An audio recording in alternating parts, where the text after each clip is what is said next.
Olá, bom dia, boa tarde, boa noite. Aqui é o professor Rafael. Estamos gravando aqui uma videoaula para a gente continuar mantendo o nosso contato, manter os estudos. A gente está nesse momento aí de resguardo, que é importante, a gente precisa cuidar da saúde, mas a gente tem que dar continuidade, né? Enfim, aos estudos, a vida segue. Então, a gente preparou esse material aí. Peço já desculpa de antemão, porque o professor não é youtuber, a gente está tendo que aprender com as novas tecnologias, a gente está naquela ali, né, como é que a gente faz, mas a gente vai tentando fazer o melhor aí para, de certa maneira, manter o contato com vocês. É claro que a gente preferia estar presencialmente, né, que a gente pudesse estar junto aí. Estou sentindo bastante falta de vocês, estou com saudade.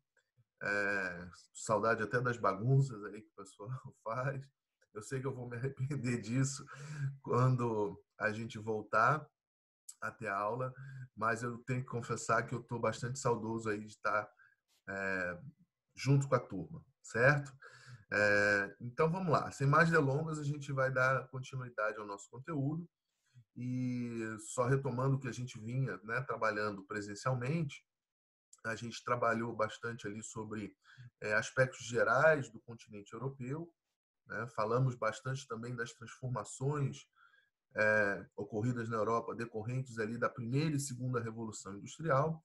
E hoje a gente vai falar de maneira um pouco mais específica da Rússia, né? A construção de um grande território russo e como a Rússia tem um papel muito importante dentro, né, do cenário europeu e mundial, né? Então, sem mais delongas, vamos lá. Então, a gente fala da Rússia, em primeiro lugar, é falar da sua grande extensão territorial, né? Essa extensão territorial faz com que a Rússia tenha uma posição estratégica, né? A Rússia ela está em contato com a Europa, em contato com a Ásia. Se a gente levar em consideração o Oceano Ártico, ela está próxima também do continente americano, né? Então, do ponto de vista militar, por exemplo, há uma preocupação muito grande, né? A gente depois vai comentar ali o, o período ali da Guerra Fria, né? Do mundo bipolar. Então, a preocupação aqui de navios e de submarinos com armamento nuclear aqui circulando aqui no Mar Ártico é uma realidade, né? Até hoje a gente tem, né, aquela região ali, alguns submarinos ficam debaixo da calota de gelo lá, localização secreta, para manter ali o regime de forças entre países, né, que têm essa frota e um poderio militar. Então, né, falar da Rússia é falar do seu grande território e como ele interliga essas regiões, né? Então, para a gente falar da Europa, né, a Rússia, que assim como a Turquia tem parte do seu território no continente europeu, faz com que ele tenha uma ligação e seja um grande fornecedor de matéria-prima, né, para os países da Europa, né, países que têm uma população com alto poder de compra, de consumo, e um outro mercado importante, né, uma grande concentração populacional do planeta está aqui na Ásia, né? Então ela faz fronteira com China, está próximo do Japão, está próximo da Índia. Então aí a gente falar do território russo é falar dessa localização estratégica e essa vasta extensão territorial que confere não só um poder econômico, como a gente vai destacar aqui, ó, os recursos naturais, né? A Rússia tem grandes reservas de recursos energéticos, como o petróleo. A gente vai falar do gás natural na Rússia e do carvão, né? Então a gente vai ver que é um país que tem grandes reservas de recursos, né, energéticos, e isso confere tanto um poder econômico como um poder político, geopolítico também, né? Então, se a gente for pensar nos grandes consumidores do gás natural da Rússia, boa parte dos consumidores são países da Europa. A Alemanha, por exemplo, é um grande consumidor do,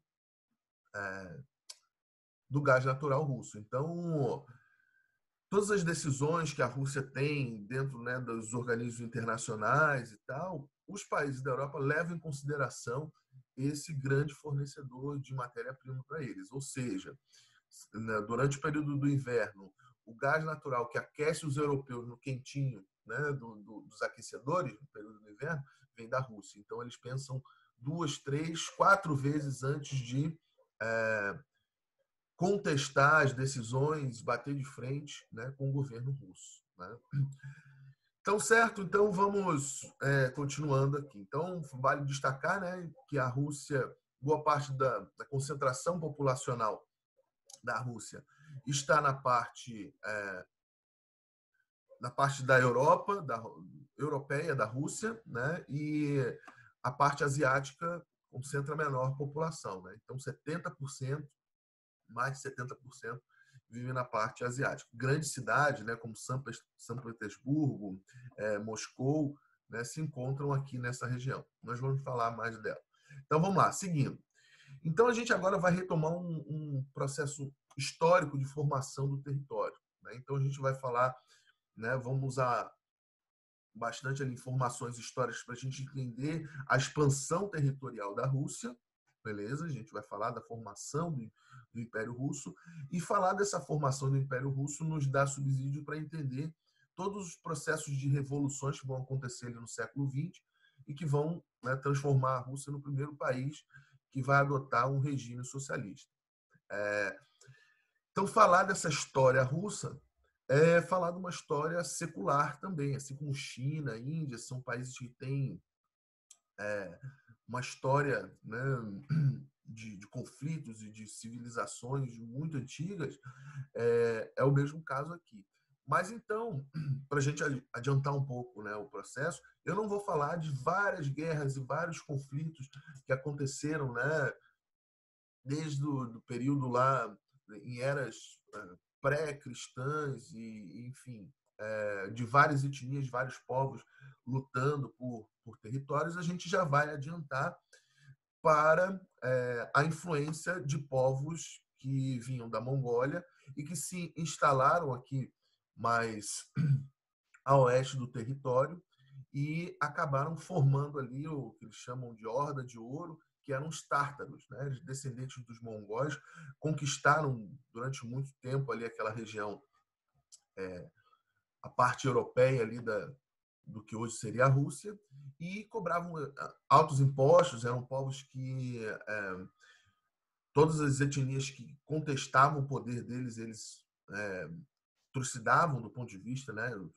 Mandavam seus exércitos e queimavam aldeias, faziam ações bastante violentas, até que a gente vai ter a figura de um cara que vai conseguir reunir, né, várias tribos, vários povos de etnia eslava, e é um cara que vai conseguir formar um exército para, pela primeira vez, rechaçar os tártaros e conseguir iniciar um processo de expansão territorial. A gente está falando de Ivan o Grande, né? Então, aí vocês estão vendo ali uma imagem. Então, eu vou tentar fazer esse percurso histórico trazendo algumas figuras históricas importantes, o papel que essas figuras tiveram, e também tentando fazer uma associação com grandes construções que foram simbólicas, que foram construções que marcaram aquele período, né, e simbolizaram transformações importantes daquele período. Então, a gente vai falar aí de Ivan o Grande, aí o desenho dele. Ó, a cara do Ivan o Grande aí. Vocês reclamam dos meus desenhos, ó.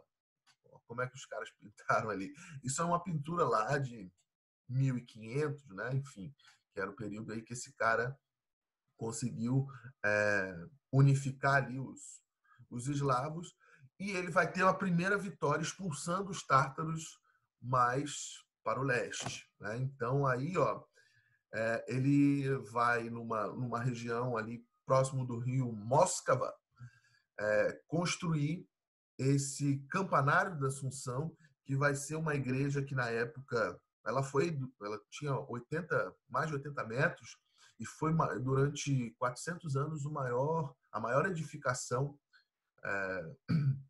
da Rússia. E ele mandou trazer engenheiros da Itália, né, para fazer essa construção. Então, ela mistura elementos ali estéticos da cultura eslava com elementos lá da cultura renascentista da Europa, certo? Então, é um prédio, uma construção bastante bonita, assim, né? Tá dentro lá da praça principal de Moscou, né? Dentro do Kremlin, né? Kremlin quer dizer fortaleza, né? Então tem todo um conjunto de fortificações e uma série de construções numa região central lá de Moscou, e esse é um prédio que está lá simbolizando ali a retomada dos eslavos em relação a povos, né, asiáticos. Então vamos seguir. Outro cara importante, né, que também esse cara aí ele vai ampliar bastante as possessões, né, de povos eslavos e vai conseguir definitivamente expulsar, aniquilar os tártaros naquela região. Os tártaros foram vencidos pelo Ivan o Grande, mas recuaram no território e se sitiaram numa cidade, montaram uma cidade chamada Kazan, né, próximo ao rio Volga, né, um rio importante, né, dentro do espaço territorial da Rússia. É um rio que vai, né, enfim, ser bastante importante ali do ponto de vista comercial. E ele vai fazer um sítio a essa cidade. Esse cara aqui vai ser também um líder bastante impetuoso, um líder também que vai conseguir unificar vários clãs, inclusive com mão de ferro. Quem era contra a vontade dele, ele era um cara bastante enérgico nas suas ações, ele era bastante violento, vamos dizer assim, e ele vai então conseguir, meio que pelo medo, pela ameaça, unificar ainda mais, né, os povos eslavos na figura dele, e ele vai conseguir montar um grande exército que vai sitiar essa cidade de Kazan. Eles fizeram, né, durante 8 dias um cerco a essa cidade, construíram pequenas fortalezas que iam bombardeando a cidade durante esses 8 dias e conseguiram tomar essa cidade ali às margens do rio Volga. Essa figura aí, ó, simpática, né, ó, a carinha dele aí, era Ivan o Terrível, né? Já deveria ser descendente do Ivan o Grande, né? Seria neto do Ivan o Grande. Então ele vai tomar a cidade de Kazan e vai ampliar em direção a leste o território do Império Russo. Esse aqui é o cara que se auto-intitula o primeiro czar da Rússia, né? Czar é uma derivação da palavra César, né? Que vem do latim, né? Que era um título de importância, o título que significava o imperador, né? Então, czar seria uma derivação dessa palavra, ele se intitulando, então, o imperador da Rússia, né? E aí uma construção, né, de destaque vai ser ali, ó,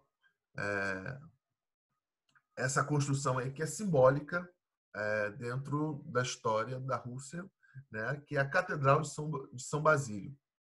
Essa catedral, ainda hoje a arquitetura dela é vista como, né, uma coisa única, e ele vai fazer uma espécie de igreja que tinha 8 pequenas torres, né, uma torre maior, e 8 pequenas torres em volta, que era justamente para simbolizar os 8 dias de cerco à cidade de Kazan, beleza?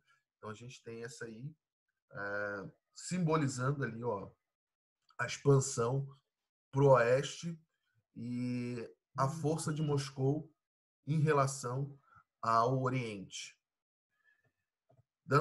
Aí a gente falando ali, ó, de uma questão trágica, né? Esse Ivan ele é conhecido como Ivan o Terrível, justamente por essas suas ações extremamente violentas. Ele era um cara, né, que torturava inimigos, era um cara que tinha, né, uma avidez para utilizar de métodos bastante violentos, né, contra inimigos, e dizem que ele era um cara extremamente obsessivo em relação a conspirações que poderia estar alguém fazer contra ele. Então é um cara que muito paranoico com tudo isso. E tem dentro da história desse sujeito aí, ele acaba matando o próprio filho, né? Então esse é um quadro que representa essa situação do cara que mata o próprio filho e na realidade ele encerra a sua própria linhagem, porque o filho foi defender a sua mulher que estava sendo agredida pelo Ivan o Terrível, né? Ela fez alguma coisa que ele não gostou, né? Que ele desabonou, e ele, numa atitude violenta, foi lá reprimir, batendo na mulher, e o filho foi se interpor entre os dois para tentar salvá-la, e ele foi agredido com um golpe na cabeça que acabou sendo fatal, né? Então o cara mata o próprio filho e a, a, a violência que ele fez contra a sua nora fez com que ela perdesse o bebê. Então ele mata o filho e o neto nessa ocasião, né? Então ele passa também pela história como um cara desequilibrado psicologicamente, né? Emocionalmente, enfim. E outro cara importante aí, ó, para a gente entender ali a expansão ali do Império Russo, vai ser Pedro I, né? Conhecido também como Pedro o Grande. Aí vocês falam, pô, mas os caras tinham mania de chamar todo mundo de grande, Pedro o Grande, João o Grande, como é que é esse negócio aí?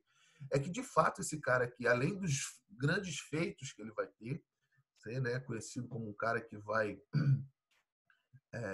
modernizar a Rússia, transformar, né, pegar todo o desenvolvimento do renascimento na Europa e levar isso para a Rússia, ele é um cara que, de fato, tinha uma estatura elevada. O cara tinha 1,98 m, num contexto em que as pessoas tinham uma estatura mais baixa, né? Enfim.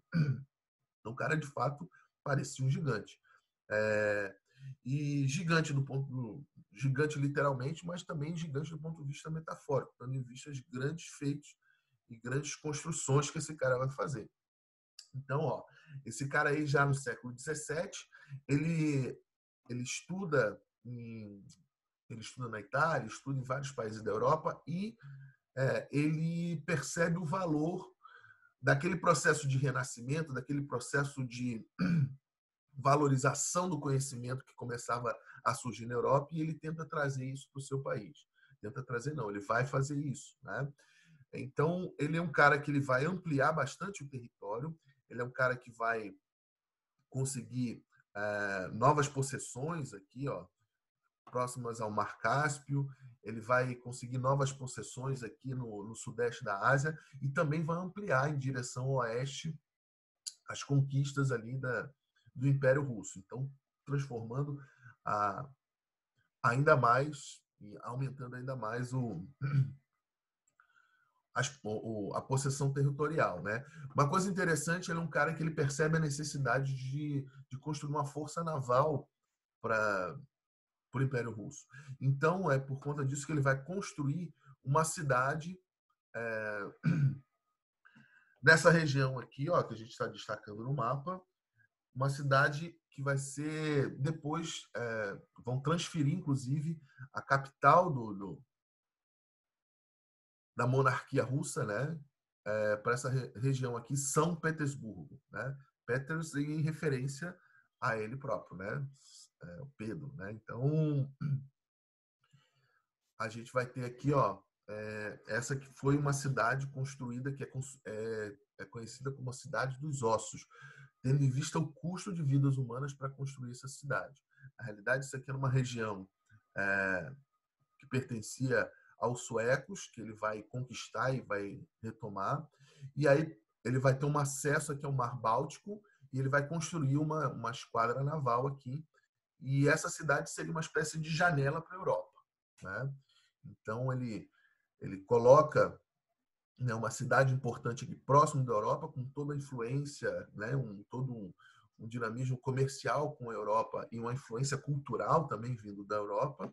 Ele transfere a capital para essa região e faz dali uma região de centro, né, do império dos czares russos, né? Então, aí a gente já vai começar a ver um elemento aqui que vai ser importante para a gente perceber a queda depois, né, desses regimes dos czares, né?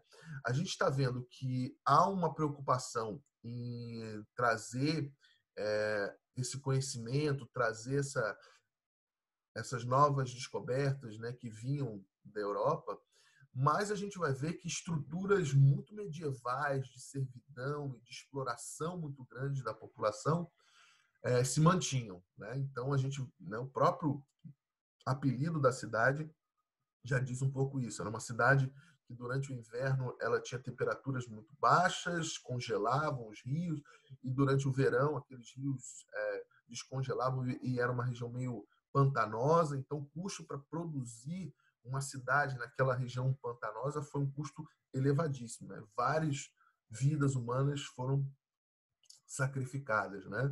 Então várias pessoas morreram nesse processo de construção ali de uma cidade que ele queria que fosse suntuosa, que tivesse grandes castelos, para mostrar para o mundo que a Rússia agora era um país que figurava entre as potências europeias. Ele queria dar para o Império Russo esse destaque. Ele já tinha territórios, tinha uma força militar, mas faltava um prestígio de uma grande potência. Então ele vai investir bastante em construções suntuosas, né? A gente vai ver o castelo de Verão que ele vai construir, vai ser uma coisa assim, a época até hoje é uma construção fora de série. E na sequência a gente vai ter também uma outra czarina que vai ser bastante expressiva nesse processo de expansão, que vai ser a Catarina Grande, né? Aí a gente vai ver que ela também vai investir nesse processo de grandes construções, ela vai ampliar ainda mais o território. E aí aqui, ó, estou trazendo aqui algumas imagens aqui é o Castelo de Verão, construído lá pelo o Pedro, né? O czar tem fontes e cascatas, é uma coisa que a construção foi algo, né, suntuoso e caríssima. E a Catarina vai construir o Palácio de Inverno, que é um negócio também fora de série, né? Uma construção riquíssima, né? O apelido dessa construção eles chamam de o Castelo de Versalhes russo, a versão russa, né, de Versalhes, né, o Versalhes russo, dado, né, a ostentação, né, dessa construção. Então a gente tem algumas imagens no interior aqui, ó, que são colunas, né, folheadas a ouro, tem lustres, né, enfim, incríveis, né, e tudo isso tendo em vista o sacrifício da população, cada vez mais penalizada. Então, a gente estudou, né, que o processo ali da primeira Revolução Industrial, dentro da Europa, ele vai ser um processo onde a gente vai ter ali a produção da riqueza, e essa produção da riqueza pela indústria, né, ele vai acabar vai gerar um desenvolvimento na Europa, mas a gente viu que esse desenvolvimento ficou muito concentrado na mão de novos grupos sociais, né, como a burguesia, né, como a gente já comentou. Só que no caso da Rússia, a gente vai ver, a gente vai começar a iniciar um processo de industrialização, a indústria vai começar a chegar na Rússia, mas não houve algumas transformações sociais que estavam acontecendo na Europa, né? A gente vai ver que por mais que a primeira revolução industrial fosse algo que a ideia de justiça social não existia, né? Nem perto disso, mas já começavam lutas, né? Lutas populares por maior representação. A gente começa a ter, né, toda uma contestação ali dos regimes de monarquia, e na sequência a gente vai ver a queda dos regimes monárquicos, né, na Europa, e de certa maneira algumas transformações sociais, No caso da Rússia, a gente vai ver que não. A ideia de transformações sociais, a gente vai ter um crescimento, vai ter um desenvolvimento, né? Essas conquistas russas vão permitir isso, só que as estruturas sociais ainda são muito da Idade Média, né? Então, a gente vai ver que os camponeses russos, eles são tratados, eles são dispensáveis, né? Do ponto de vista do czar, lógico, né? Então, morrem-se aos milhares para a construção desses castelos, e isso é visto como natural, é assim mesmo, né? Os plebeus, os camponeses, eles têm que servir para construir os meus castelos, e se eles morrerem no processo, é assim mesmo, eles são só camponeses. Essa era a ideia, né, da monarquia absoluta lá da Rússia. Então vamos dar sequência aí, ó, aqui mais imagens ali do Palácio de Inverno, a Sala do Trono, né, uma coisa majestosa mesmo. E aí a gente vai ver, né, um outro momento importante, relevante dentro da história ali da Rússia, vai ser o momento em que esse grande império já constituído, né, com grandes cidades, com grandes construções, né, já conseguido ali incorporar, né, todo desenvolvimento, toda a questão ali do conhecimento que vinha da Europa, né, o Império Russo, ele bate de frente com um novo império que começa a surgir ali, né, no século XIX, que vai ser ali a figura do Napoleão, né? Então, Napoleão ele consegue dominar a maior parte ali das nações da Europa Ocidental, e a nação, a peça-chave ali para o seu controle absoluto, essa ideia de controle imperial que o Napoleão tinha, esbarrava ali nessa peça do tabuleiro, que era o Império Russo. E aí não vai tardar, a gente vai ter ali a disputa, né, entre no início ali do século XIX, 1912, a gente vai ter a guerra da Rússia contra a França, né? E aí o czar Alexandre vai ser o cara que vai rivalizar ali contra o Napoleão, né? Só que aí a gente vai ver, né? A gente já comentou que uma das estratégias, né, que a Rússia vai usar vai ser lidar com a questão, o quadro natural do seu território, né? Então a gente vai ver todo aquele processo de trazer o inimigo para o interior do seu território, usar a extensão territorial como arma, né? Então trazer o inimigo para o interior do seu território e fazer com que o frio do inverno russo fizesse parte da arma utilizada contra os exércitos napoleônicos, né? Então, assim, ele consegue conquistar Moscou, só que os russos vão se deslocando mais para o interior do território, e ele achando que conquistando Moscou, né, o czar se renderia e teria que negociar com ele, não. E a estratégia foi justamente fazer com que eles essa retirada era uma retirada estratégica, onde todos os alimentos, todos os recursos eram queimados, eram destruídos, para que o inimigo não tivesse nada. Ele conquistou uma cidade fantasma, né?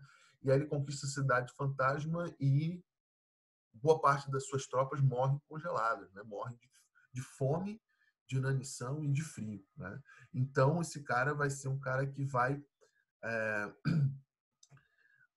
pavimentar toda a questão ali do poderio russo em relação às grandes nações da Europa que se colocavam. Então a Rússia, ela amplia o seu território, ela começa a ganhar os conhecimentos ou incorporar os conhecimentos que vêm da Europa, e agora ela se coloca perante a Europa como uma grande potência também militar, né? E aí uma construção simbólica desse período, né, vai ser ali a coluna de Alexandre, né? Então vai ser uma coluna ali de 48 metros, também construída ao custo de muito sacrifício, né, de vidas humanas, para produzir esse marco ali, simbolizando a coragem do povo russo. Só que esse simbolismo era um simbolismo um pouco complicado, porque eram grandes construções que eram feitas aos custos de vidas humanas dos camponeses, dos populares da Rússia, né? Então, aquela lógica de demonstração de força através de grandes construções, através, né, de uma ostentação da riqueza e do poder da monarquia absoluta da Rússia, fazia com que a população fosse ficando cada vez mais penalizada e as estruturas de controle, de poder se mantinham. Né? A gente já tinha, por exemplo, acontecido a Revolução Francesa na França, onde, né, alguns grupos começavam a reivindicar maior participação social e política, e no quadro da Rússia, não. No quadro da Rússia, a gente tinha, né, como a gente falou, mantendo ali estruturas extremamente medievais. Inclusive, por conta disso, a gente já começa a ter uma série de revoltas, uma série de descontentamento em relação a isso. E, inclusive, esse sujeito aqui, né, ele vai ser morto por anarquistas. Né? Então, grupos anarquistas já começavam a se manifestar, colocando que aquele modelo político, aquele governo, era um governo tirânico e que a população não aguentava mais. Né? Mas esse cara vai ser morto e a linha sucessória dos czares vai continuar e a gente vai continuar esse processo, né? De poderio, né, dos czares e manutenção de estruturas, né, enfim, bastante repressoras. E aí, para a gente finalizar, vamos falar ali do Nicolau, o último czar, então, Nicolau II, o último czar da Rússia, que talvez a grande construção, ou a grande, né, obra de imponência aí do seu período, da sua passagem como czar, tenha sido a construção da Transiberiana, uma linha ferroviária, uma linha férrea, que vai ligar, né, o extremo ocidente da Rússia com o extremo oriente da Rússia. Né? Então, ela saindo de São Petersburgo, vai percorrer basicamente todo o território russo, e a linha final, o ponto final, vai ser em Vladivostok, né, uma cidade portuária ali, já no extremo oriente da Rússia. Ele percebeu a importância de conquistar ali o Pacífico. Essa região da Europa, né, era a região de maior concentração ali da Rússia, já concentração populacional, as principais cidades, mas ele estava vendo um despertar econômico, político, interesses estratégicos já na região ali do Pacífico. Então, a gente vai ver, por exemplo, que o Japão é um país que estava começando a despontar também como, né, potência, ali já no século XIX. Esse aqui a gente já está falando da virada ali do século XIX para o século XX. Né? Então, várias potências imperialistas aqui disputavam regiões aqui na Ásia. Então, ele, para consolidar seu poder na Ásia, ele vai construir essa grande ferrovia que, como seus antecessores, tinha um alto custo de vidas humanas. Aqui a gente já está falando do século XX. Né? Então, por exemplo, a gente pensar que boa parte dos países da Europa, a ideia de monarquias absolutas já tinha acabado. A Rússia vai ser o último país que vai abolir esse sistema de monarquias absolutas. Né? Vai abolir com a deposição, né, vai ser deposto. Né? Mas até então esse cara tinha mão de ferro e a gente está vendo um processo de industrialização, as ferrovias chegando, a Rússia se industrializando, né, final do século XIX, início do século XX, é um processo de ampla industrialização. Só que é uma industrialização que não vem junto com transformações sociais, uma ideia, né, de essa riqueza produzida pela industrialização, ela está extremamente concentrada na mão de uma aristocracia. Então, diferente do que acontecia em outros países da Europa, onde essa industrialização estava nas mãos de comerciantes, né, dos primeiros industriais, que vão formar, inclusive, uma nova classe social. No caso da Rússia, o controle estava muito nas mãos de aristocratas, né, enfim, de famílias de nobres e tal, eram donos de companhias industriais, e as relações econômicas e sociais se mantinha questões ainda bastante arcaicas, né? Da Idade Média, enfim. Então, os caras que construíram a Transiberiana, por exemplo, trabalhavam por comida, por um prato de comida. O cara não tinha nem salário. A gente está falando de indústria, mas não tinha o contraponto, que era o salário, né? Mão de obra salariada, não existia essa ideia para o camponês russo, para o trabalhador russo. O cara ia trabalhar porque o nobre mandou ele trabalhar. E se ele não se recusasse, o nobre podia simplesmente, não tinha um sistema jurídico, né, que já começava a aparecer na Europa, né, um sistema de leis e tal. Não, o cara era um nobre daquela região, ele mandava trabalhar, o cara tinha que trabalhar, e ele, se alguém contestasse, ele podia, era legal, era legítimo, ele mandar, dar não sei quantas chicotadas para o cara ir trabalhar. Né? Então, o regime de servidão só vai acabar na Rússia em 1861, né? Coisa que é do feudalismo lá da Europa Ocidental. Na Rússia, a gente vai ter isso se mantendo. Né?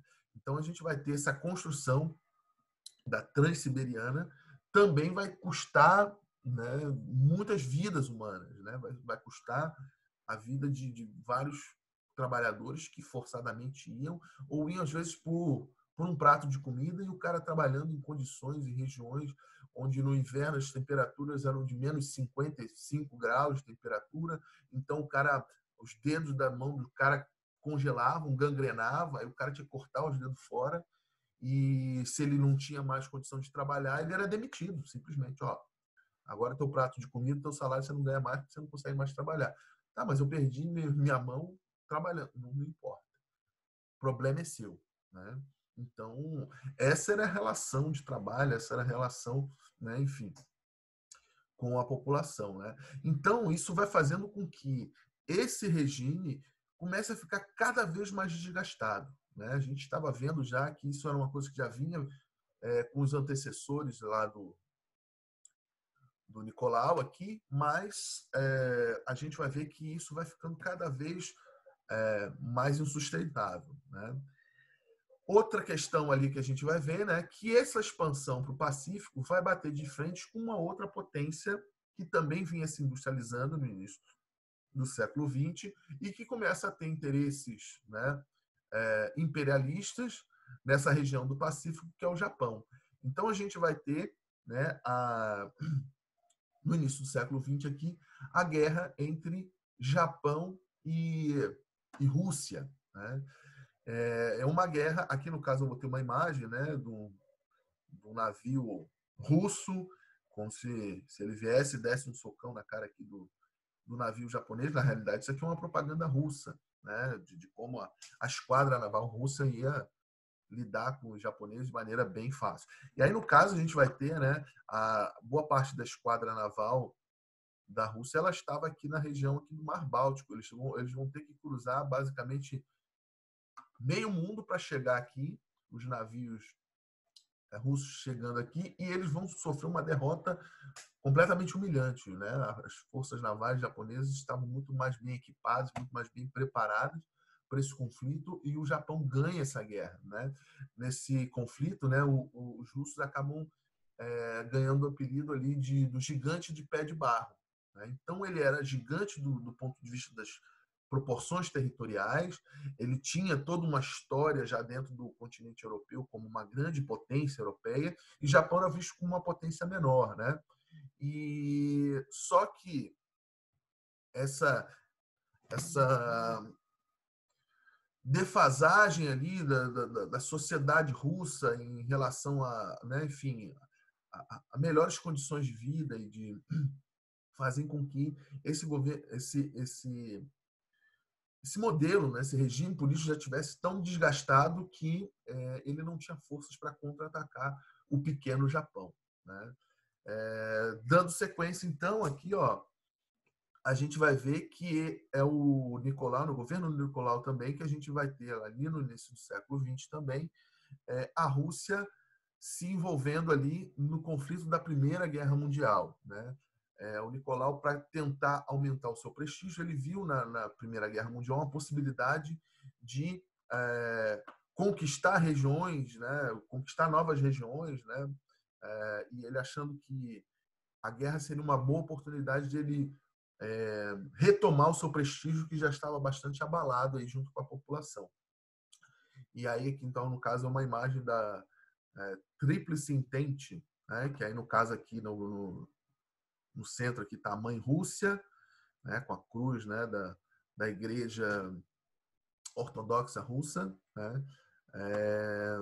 Na outra ponta aqui seria uma representação da França e aqui uma representação da Inglaterra, da Grã-Bretanha, né? No caso a âncora aqui, né? Representando o poderio naval, né? da Inglaterra. Só que a campanha russa na Primeira Guerra Mundial também vai ser desastrosa. A Rússia vai sofrer várias baixas, os exércitos russos, né, mal preparados, não tinham, né, vai chegar um ponto que os soldados russos não tinham nem munição, não tinham armamento adequado, estavam sendo trucidados lá pelas tropas alemãs, e a gente vai ter aí um desgaste ainda maior, né, da figura lá do Nicolau. E aí o Nicolau, para justificar essa derrota, ele coloca a culpa nos seus generais, que falam que são muito incompetentes, generais incompetentes que fizeram com que a grande Rússia perdesse batalhas, né, nos campos de batalha lá da Primeira Guerra Mundial, e ele decide ele próprio ir nos frontes de batalha para comandar as tropas, achando que assim ele teria, né, ele voltaria como um herói de guerra e teria uma redenção aí junto à população, mas isso acabou tendo um efeito contrário, porque ele sai do governo, né, e a situação ali, ó, de penúria da população cada vez maior, e ele, ao sair do governo, a gente começa a ter uma série de revoltas, né?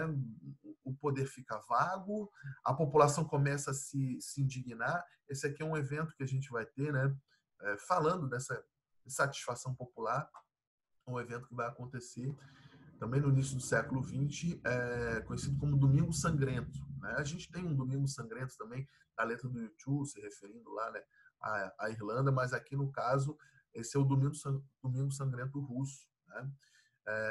Num momento, geralmente domingo, né, a gente tem essas manifestações aos domingos, que era o período onde a população tinha um certo resguardo, era o período onde a população podia não estava trabalhando porque estava na missa rezando, por exemplo. Inclusive, essa revolta é uma revolta onde tem participação, sobretudo, de mulheres e de religiosos. Eles saem marchando e cobrando, né, melhores condições, e eles vão marchar até o Castelo de Inverno, lá o palácio lá do czar, e na frente do Palácio de Inverno tinham tropas esperando as manifestações, que abriram fogo, mataram centenas de pessoas num único dia, né?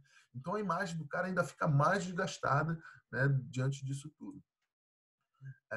E aí ele, percebendo que ele está, né, acuado, ele decide então dar um passo atrás. Ele percebe que ele precisa implementar reformas no seu país, e aí é onde ele permite que a sua monarquia absoluta, ele abre mão de poderes absolutos e constitui a Duma. Duma significa parlamento, né, em russo. Então ele permite a possibilidade de uma participação, né, política, de grupos e partidos organizados ali nesse parlamento russo. E aí, ó, ele, como a gente falou, né, ele cria ali o parlamento, ele começa a colocar essas medidas, só que ele se retira e vai para os frontes da Primeira Guerra Mundial. Então ele deixa o poder vago na mão da sua mulher, né? Então a gente vai ver, ó, que a czarina Alexandra vai ficar no lugar dele, e ela era uma czarina, enfim, uma líder que tinha um desprestígio muito, muito grande junto à população. Ela era de origem alemã, né? Então a Rússia estava sofrendo várias baixas na Alemanha, então ela, por ter uma origem alemã, era vista como né? Muito mais representante do inimigo. E, além disso, ela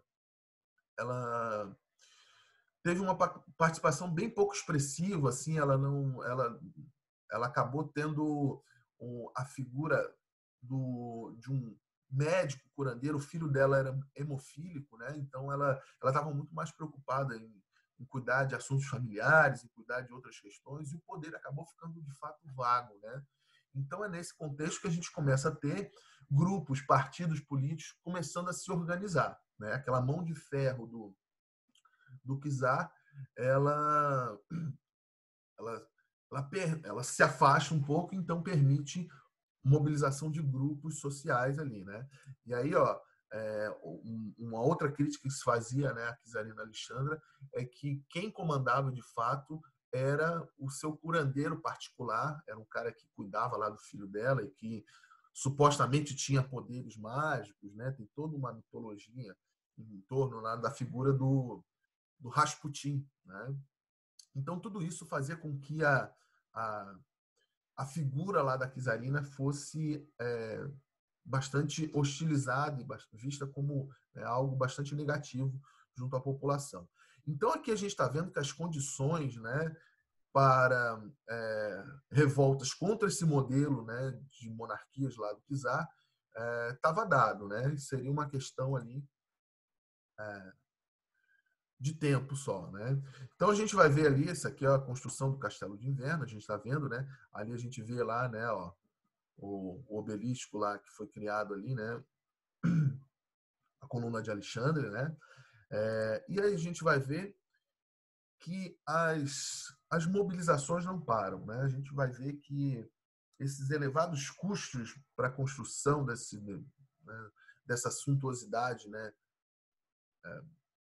dos czares, vai ter um custo popular que vai se tornando incontestável, e a gente começa a ter greves, manifestações e revoltas que não param. A gente vai ter uma grande manifestação, sobretudo de mulheres que não estavam morrendo de fome, começam a protestar, e o czar ele manda as tropas agredirem, abrirem fogo contra a população, e a gente vai ver que as tropas começam a se amotinar e não obedecem às ordens do czar, né?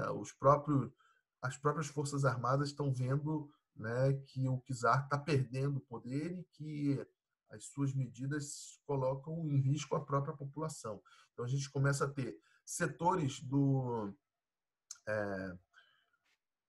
militares, sobretudo os oficiais de menor patente, né, soldados de menor patente, eles estão muito mais próximos das causas populares do que junto ao governo monárquico, né? E aí vai ser por conta disso, né, que em 15 de março de 1917, o Nicolau percebe que ele não tem mais o controle da situação e ele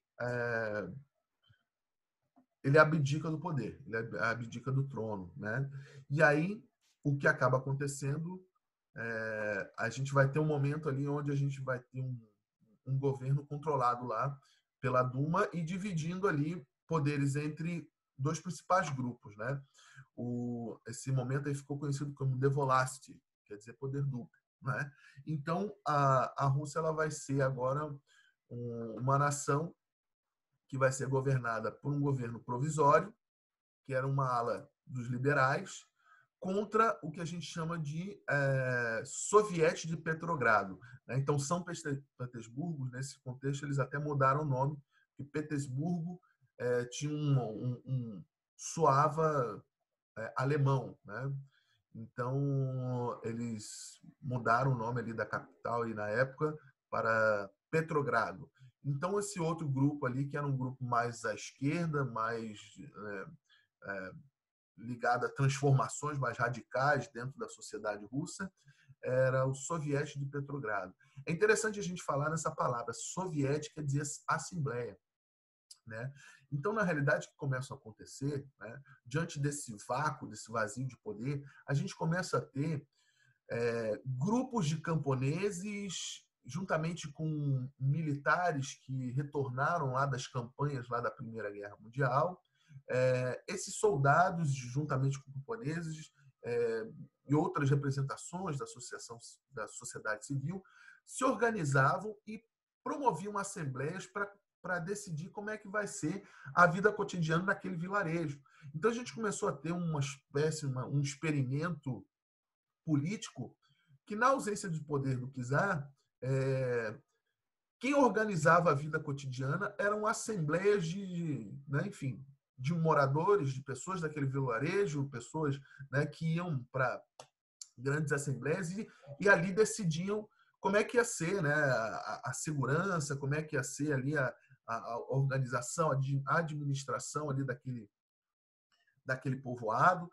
E então esse movimento, né, de assembleias locais e as decisões ali mais próximas, né, da população local foi visto como uma experiência diferente e inovadora, uma experiência, talvez essa pudesse ser a experiência para permitir uma efetiva participação popular. Então a gente vai ter ali, essa palavra soviética nesse contexto.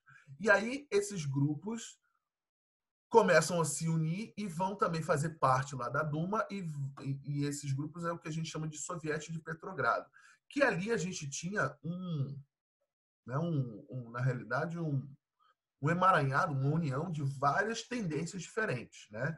A gente tinha anarquistas, a gente tinha os chamados mencheviques, que eram mais moderados, eles acreditavam em reformas, não no processo de revolução, enfim, de desconstruir tudo que já existia, né, de modelo lá de governo antigo. Eles acreditavam que com algumas reformas era possível, né, criar ali uma ideia de justiça social e organizar a sociedade russa. Esses eram os mencheviques, né? A gente tinha alguns soviéticos apartidários que não tinham, né, não tinha uma ideologia mais propriamente dita, mas participavam daqueles conselhos, participavam dessas associações, dessas decisões coletivas, e a gente tinha o principal grupo, que eram os bolcheviques. Esses eram os mais radicais e acreditavam que o processo de organização social da Rússia só seria possível com uma alternativa revolucionária, uma alternativa onde se destituísse do poder antigas estruturas e uma nova estrutura totalmente revolucionária surgisse no lugar, né? Então era isso, esse emaranhado de ideias e enfim, de grupos que compunham ali a outra parte da Duma. A gente vai ver que esse período ali, né, de poder duplo, né, do Dvořák, ele vai ser um período que vai ser bem curto, porque o governo provisório ele começa a sentir um perigo muito grande, né, com os bolcheviques conseguindo ter um controle, o seu principal grupo dentro dessa ala, né, mais à esquerda, né? Então, com medo disso, os liberais começam a tentar articular uma aliança com antigos monarquistas para conseguir retomar o poder. E é nesse contexto